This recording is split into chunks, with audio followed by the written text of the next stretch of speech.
Hello বন্ধুরা, আমি আপনাদের সবার প্রিয় হিরো আলম। বিভিন্ন সময় নানা কারণে আলোচনায় থাকেন কন্টেন্ট ক্রিয়েটর আশরাফুল ইসলাম আলম ওরফে হিরো আলম। কখনো সংসদ নির্বাচন, কখনো পারিবারিক বিষয়, আবার কখনো সামাজিক যোগাযোগ মাধ্যমে বিতর্কিত ভিডিও দিয়ে প্রায়ই খবরের শিরোনামে থাকেন তিনি। তবে এবার নতুন এক গুরুতর অভিযোগে আবারও আলোচনায় উঠে এসেছেন এই ইউটিউবার।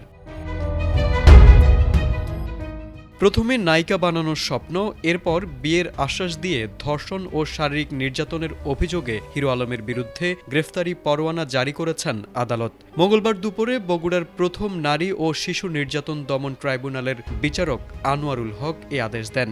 আর এই সংবাদ প্রকাশ করে দেশের প্রথম সারির বেশ কয়েকটি সংবাদ মাধ্যম।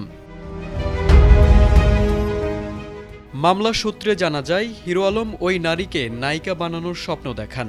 এরপর বিয়ের প্রলোভন দেখিয়ে প্রতারণামূলকভাবে তাকে ধর্ষণ ও শারীরিক নির্যাতন করেন। অভিযোগে আরও বলা হয়, ওই নারীকে জোরপূর্বক গর্ভপাত করা হয়। এসব ঘটনার কথা অস্বীকার করলে ভুক্তভোগী নারী ২০২৫ সালের ২১ এপ্রিল আদালতে মামলা দায়ের করেন।